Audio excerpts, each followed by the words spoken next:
सर्व क्षेत्रातील घडामोडींचा आवाज म्हणजे महाराष्ट्र देश न्यूज मराठी।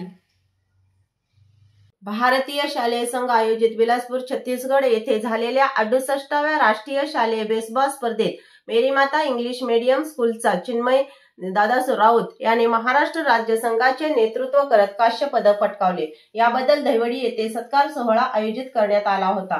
या कार्यक्रमात महात्मा गांधी विद्यालयाचे प्राचार्य Shri B S. Khade sir, Dahiwadi police स्टेशनच्या पी.एस.आय. चांदणी मोठे मॅडम, सौरास्कर, क्रीडा मार्गदर्शक श्री ज्ञानेश काळे, श्री विष्णू काळे, पी.एस.आय. संदीप गोसावी, तसेच कराड पाटण शिक्षक सोसायटीचे संचालक एम.डी. दडस सर, श्री विजय काशी व श्री गणेश गोरे इत्यादी मान्यवर उपस्थित होते। त्याच पद्धतीने तो भारतालाही करेल आणि भविष्यात आपल्याला सुवर्ण पदक मिळेल याची मी भविष्यामध्ये विश करते। आता मी इथं आलेली आहे, मी फक्त तुम्हाला एवढंच सांगू इच्छित, त्याच्यामध्ये काहीतरी त्यांचा हात असेल।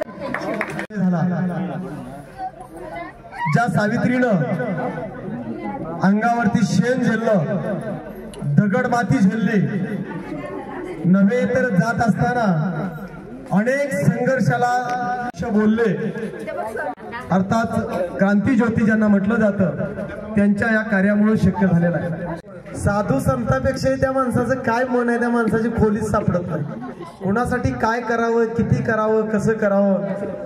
जिथं मार्डीचा मुहीचा मुलगा होता आणि प्रॅक्टिसला त्या तुमच्या ग्राउंडवरती यायचा, तर सरांनी त्याला बुटापासून अगदी घरी आणून ठेवून त्याला जेवण, त्याचा आहार, म्हणजे कोण कोणासाठी करतं, पण त्या व्यक्तिमत्वाचं गुणच वेगळा आहे। आजपर्यंत त्यांचं कोड आपल्याला सुटलेलं नाही, ते कसे विचार करतात माहित नाही।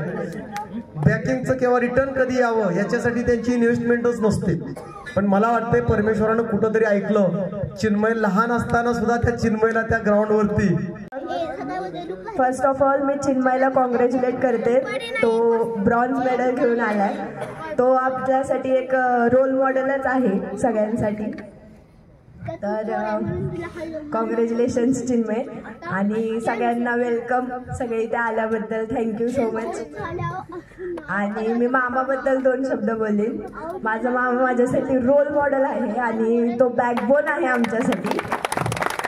गणेश मामा एवढं कोणीच करत नसेल तेवढं गणेश मामा आमच्यासाठी करतो। मम्मी पप्पा हे असतातच, पण गणेश मामा सारखं कोणीच नाहीये। He is the best. आणि त्याचं एक सेंटेन्स खूप भारी आहे की आपली कीर्ती अशी बनवा की आपण कुणाला सर्च नाही केलं पाहिजे, लोकांनी आपल्याला सर्च केलं पाहिजे, असं काहीतरी घडून दाखवा। हा माझा मामा आहे आणि I am proud of it की माझा मामा माझ्यासोबत आहे। Thank you so much. मी चिन्मयला लहानपणापासून बघते, त्याच्याकडे बघून वाटत होतं तो स्पोर्ट्स स्टुडंट बनेल। मग त्याच्या मम्मीवर पण मी बोलले होते, वहिनी म्हणले असं ते जाईल तिथपर्यंत जाईल। पण खूप छान वाटतं त्याच्याकडे बघून, त्याला शुभेच्छा देते पुढच्या वाटचालीसाठी। थँक्यू। आपल्या मुलांनी काहीतरी करावं हे एक प्रत्येकाचं स्वप्नच असतं, पण बऱ्याचदा काय होतं, माझ्या मुलांना असं बनावं, तसं बनावं, हे करावं, ते करावं, अशी फक्त अपेक्षा असते। पण अनेक पालकांचं मात्र काय असतं की मुलांच्या सोबत मेहनत करण्याची तयारी मात्र काहीच नसते। पोरांनं बनलं पाहिजे, शिक्षकांनी घडवलं पाहिजे आणि ते घडलं पाहिजे। तर बऱ्याचदा ह्या गोष्टीमध्ये होतं काय, मुलं तितकीशी बनत नाहीत जेवढे अपेक्षित आहेत। राजमाता जिजाऊंच्या आणि सावित्रीच्या लेखीला घडवलं असे क्रीडा मार्गदर्शक, त्या एक आदर्श उपक्रमल शिक्षिका म्हणून या ठिकाणी शेवरी शाळेच्या उपस्थित असणाऱ्या काळे मॅडम, परंतु स्वतःच्या शरीरासाठी, स्वतःच्या आयुष्यासाठी, आयुष्याच्या पुढच्या भविष्यासाठी आपल्याला दररोज 1 तास स्वतःसाठी द्या। फॅमिली म्हणून घरामध्ये संध्याकाळी मोबाईलवरती गुंतून बसण्यापेक्षा मोबाईल अर्धा तास बाजूला ठेवा आणि घरातल्या एकमेकाशी गप्पा मारा। मला आनंद वाटतो की इथं कुणीही मोबाईलमध्ये गुंतलेलं नाहीये। या भूमीचं वैशिष्ट्य आहे का या जागेचं वैशिष्ट्य आहे मला माहित नाही, पण निश्चितपणाने ही भूमी ही पुण्यवान भूमी असली पाहिजे सर। आणि म्हणून एवढा चांगला चिन्मय नावाचा हा आमचा खेळाडू आज छत्तीसगडच्या त्या भूमीवरती आपला विजय मिळवून आलेला आहे। एवढं सोपं नाही। आजकाल शस्त्राची लढाई राहिलेली नाही. लढाई ही कशाची आहे? बुद्धीची आणि आपल्या कौशल्याची. आज जीवनाच्या प्रत्येक स्पर्धेमध्ये आपल्याला जर जिंकायचं असेल आणि जिंकण्यापेक्षाही समाधानी राहायचं असेल तर आपल्याला कौशल्य आणि बुद्धीची लढाई ही लढावी लागणार आहे. पूर्वी जी लढाई होत होती ती शस्त्राची होत होती, रणांगणामध्ये होत होती, मैदानावरती होत होती. आता ती राहिलेली नाही. आणि त्यासाठी आपण वाचन नावाचा एक गोष्ट आहे. दररोज एक 5 पानं जर आयुष्यात माणसानं वाचली तर तो माणूस या जगातला दुसरा सुखी असणारा माणूस असेल. वाचन कुठंतरी दूर होत चाललंय. 1-1 तास, 1.5 तास, 2-2 तास, 3-3 तास आपण त्या रील्स बघतो. एवढंच नाही तर रील्स बघता बघता लहान लेकरू रडायला लागलं तरी सुद्धा आपण त्याला काय करतो? मोठ्या हौसेनं मोबाईल देतो आणि त्या मोबाईल मध्ये गुंतवतो. याचा परिणाम असा होतोय की आमच्याकडं आता जी पहिलीला दाखल होणारी मुलं आहेत सर, त्यांचं चित्त एकाग्र होत नाही. त्याचं कारण आहे. आणि मग शिक्षणाच्या व्यवस्थेमध्ये, मुलाच्या प्रगतीमध्ये हा एक मोठा अडथळा तयार होतोय. एक स्वतःशी या ठिकाणी आपण एक विचार घेऊन जाऊया. चिन्मय सारखा विद्यार्थी घडला, चिन्मय सारखा मुलगा घडला, याच्या पाठीमागचं काय रहस्य आहे ते रहस्य आपण आपल्या घरामध्ये का घडवू शकत नाही याच्यावर सुद्धा आपण विचार करूया. आणि त्याच गोष्टीचा उपयोग करून खऱ्या अर्थानं आज त्याचा सत्कार करताना, सन्मान करताना आपण तो प्रयोग आपल्या घरीही राबवूया असं या ठिकाणी मी तुम्हाला आवाहन करतो. काही क्षण. तर माझं नाव अजय घनवट. चिन्मयबद्दल एक गोष्ट जी जाणवते चिन्मयमध्ये ती म्हणजे चिकाटी. आणि मी त्या गोष्टीवर फोकस आता टाकतोय कारण सक्सेस मिळवण्यासाठी सगळ्यात महत्वाची असते ती म्हणजे चिकाटी. कारण सक्सेस मिळवताना तुम्हाला यश मिळवायसाठी तुम्हाला 100 वेळा अपयशाचा सामना करावा लागेल. त्यासाठी तुमची तयारी पाहिजे. तिथे येते कामाला ती चिकाटी. आणि ती मला त्याच्यामध्ये दिसलेली होती जेव्हा मी लहान असताना त्याचा अभ्यास घ्यायचो मी कोरोनाच्या टायमिंग मध्ये. तेव्हा मला दिसलं होतं की त्याला एकदा जर कुठली गोष्ट त्याच्या मनामध्ये टाकली तर तो दिवसभर तीच गोष्ट रिपीट करत राहायचा. त्याच्यावरून लक्षात आलं की ह्याच्या जर डोक्यात जर कुठली गोष्टीचा इंटरेस्ट निर्माण केला बस, बाकी आपल्याला काही करायची गरज नाहीये. उलट आपल्याला बोलावं लागेल की बाबा आता बस, आता आपल्याला झोपायचंय, आता आपल्याला जेवायचंय, थोडासा एन्जॉय करायचंय. ही गोष्ट मला जाणवली. आणि मला ही गोष्ट ह्याच्या आधी फक्त एका माणसामध्ये जाणवली होती, तो म्हणजे माझा भाऊ गणेश घनवट. अगदी कधी कधी त्याला म्हणावं लागायचं की बाबा बास, आता तुझ्या बरोबर चालून चालून मला कंटाळा आलाय, आता तू बास कर. तेव्हा कुठेतरी तो माझ्यासाठी शांत बसायचा. हे मला जाणवलेलं आहे. आणि ह्यांच्यामधूनच मी थोडंफार घेतले, माझ्या इन्स्पिरेशन घेतली मी आणि मी Amazon कंपनीमध्ये जॉईन केलं. आणि आज मला 7 वर्ष कंप्लीट झालेले आहेत आणि आता एक सिनियर पदावर मी काम करत आहे. ते ह्या दोघांकडे म्हणजे खास करून गणेशकडे पाहूनच की ते ज्या प्रकारे लावून धरायचा गोष्टी त्या प्रकारेच मी पण लावून धरली आणि त्याचं फळ मला 5 वर्षांनी का होईना मिळालं. 5 वर्ष. त्याचे नाव रेश्मा संदीप गोसावी. आता आपण जमलो आहोत ते चिन्मयचे त्याने यश मिळवले त्याचे स्वागत करण्यासाठी, त्याला शुभेच्छा देण्यासाठी आणि असेच त्याने पुढे चांगले यश मिळवावे म्हणून त्याचा गौरव इथे आपण करत आहोत. सुरुवातीला सांगायचं म्हणलं तर आम्ही 3 बहिणी आणि 1 भाऊ. तिन्ही मुलींना आणि माझा भाऊ गणेश या तिघांनाही आमच्या आईवडिलांनी लहानपणापासूनच शिक्षण दिलं. त्याचबरोबर कोणतंही काम करायचं असेल तर तुम्ही चिकाटीने करा, त्यात तुम्हाला यश मिळेलच असं सांगितलं. लहानपणापासून आईवडिलांची एकच इच्छा होती की माझ्या मुलांनी कोणत्याही गोष्टीमध्ये चांगले यश मिळवावं, आनंदी राहावं. आम्ही जे कष्ट केले ते त्यांच्या वाटेला न येता त्यांनी पुढे चांगल्या मार्गाने काम करावं ही त्यांची इच्छा होती. आमच्या तिन्ही बहिणींना आई वडिलांनी चांगलं शिक्षण दिलं. त्याचबरोबर भावालाही त्याला ज्या गोष्टी करायच्या आहेत त्यामध्ये कधीही त्यांनी माघार घेतली नाही. तू काहीही कर, आम्ही तुझ्या पाठीशी आहे हे सांगितलं. त्यांचंच हे फळ म्हणजे आम्ही आमच्या मुलांना त्याच पद्धतीनं मार्गदर्शन करत आहे.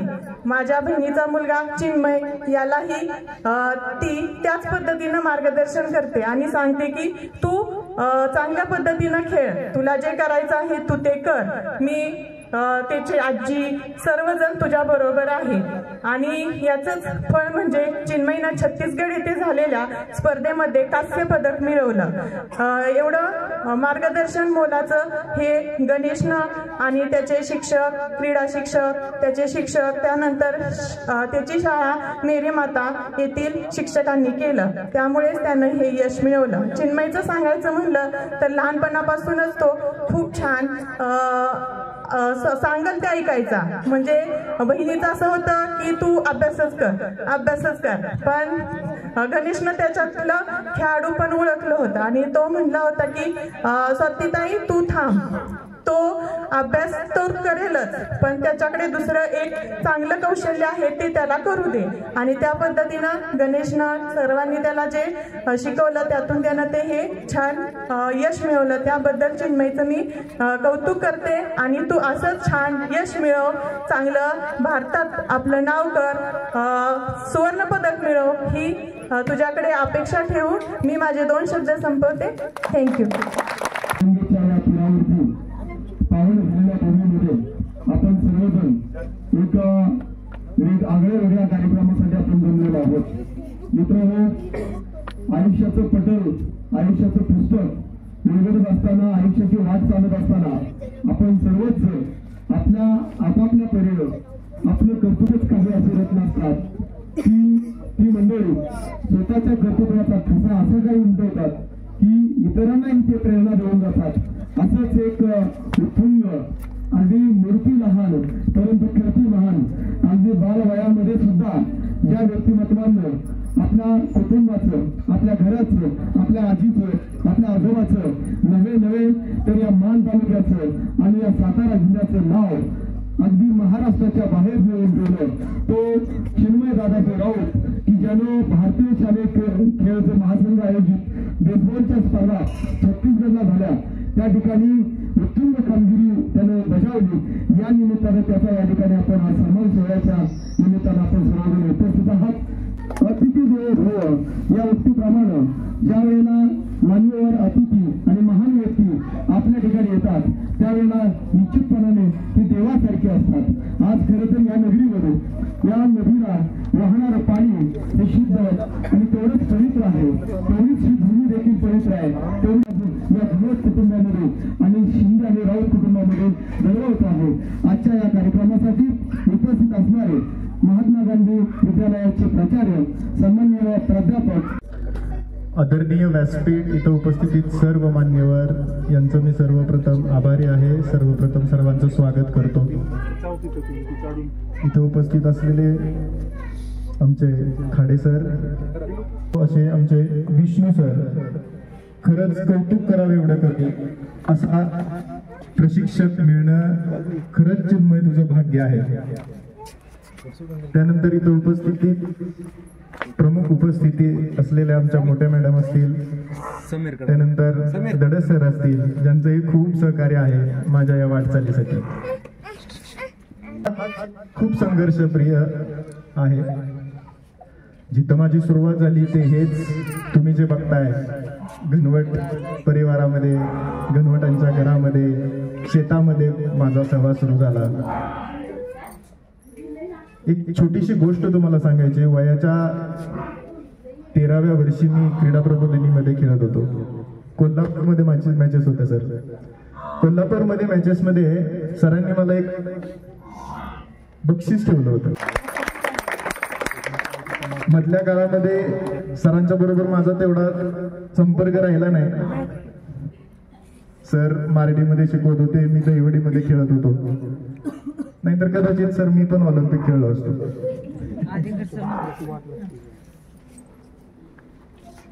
कर्तृत्ववान पुरुष किंवा एक जबाबदारीवाला मनुष्य बनण्यासाठी मला त्यांनी तयार केलं.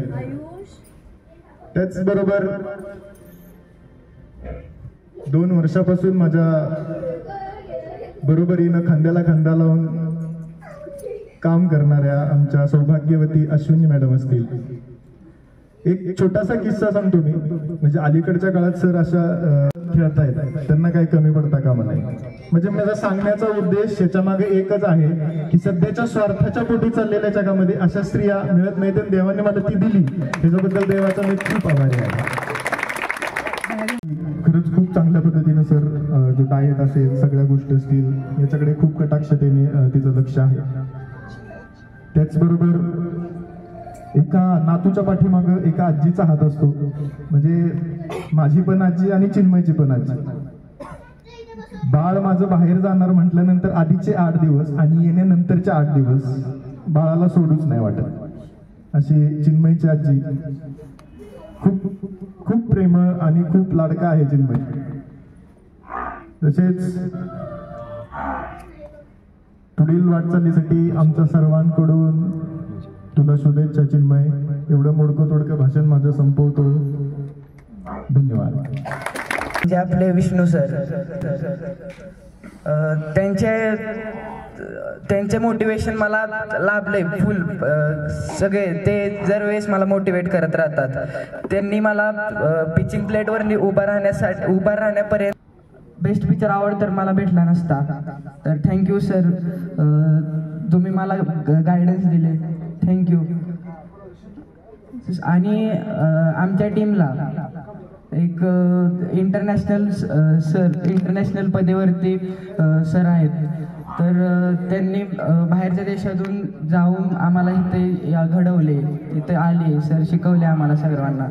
तर त्यांच्या विष्णू सरांचेही मी त्यासाठी धन्यवाद मानतो. आणि आमचे फिटनेसचे सर म्हणजेच गणेश सर, त्यांच्यासाठी जोरदार टाळ्या. ते आता नॅशनल क्रीडा स्पर्धेमध्ये हे कोच म्हणून गेलते. तर त्यांनी मेडलही आणले. आपल्या महाराष्ट्राला गोल्ड मेडल दिले.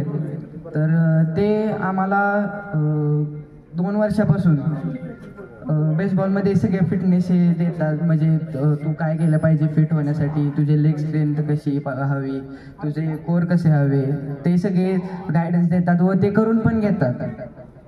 तर त्यांच्यासाठी थँक्यू सर. तुम्ही आम्हाला गायडन्स देताय, खूप चांगले गायडन्स देताय. आणि मोठे मॅम आणि आमचे मार्गदर्शक काळे सर, तसेच चिन्मयच्या सत्कारासाठी आलेले सर्व. कारण आम्हाला क्रुझर घेऊन गेल्याशिवाय आम्हाला पर्यायच नसतो इथून मान तालुक्यातल्या लोकांना. सोलापूरवाल्यांचं नशीब चांगलं आहे, जरा ट्रेनचं रिझर्वेशन मिळत होतं, आम्हाला ट्रेनची संधीच नाही. आणि स्कूल नॅशनलला गेलो तर चिन्मयला अजून अमरावतीवरून गेलो तर फार कमी अंतर होतं.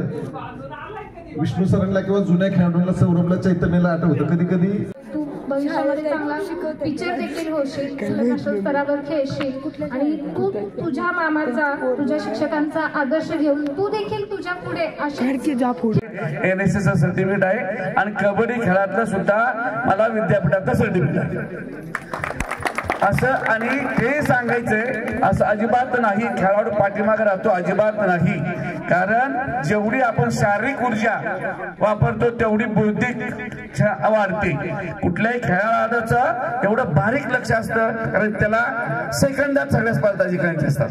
मग सेकंदात स्पर्धा जिंकायची असेल त्याला बुद्धीची साथ लागते. आणि हे मुलं बुद्धिवान असतात, नुसतं याच्यामध्ये नाही. आणि त्याने परंतु गणेश सारखा एक पालक आणि तो या खेळाला प्रोत्साहन देतो किंवा असा सत्कार ठेवतो. त्यामुळे गणेशचं आणि सगळ्याच राऊत गणवट सिद्धी फॅमिलीचा आभार मानतो. पुढेतून हा कार्यक्रम साकार झाला, हे गणेश घनवट यांचा सत्कार एक झाला पाहिजे.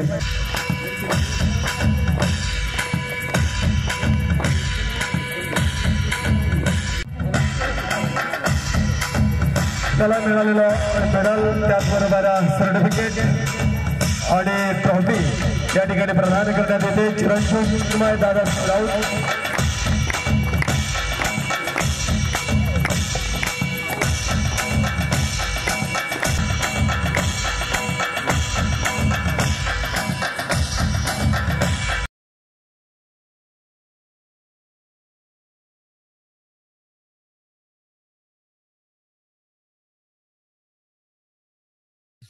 सर्व क्षेत्रातील घडामोडींचा आवाज म्हणजे महाराष्ट्र देश न्यूज मराठी.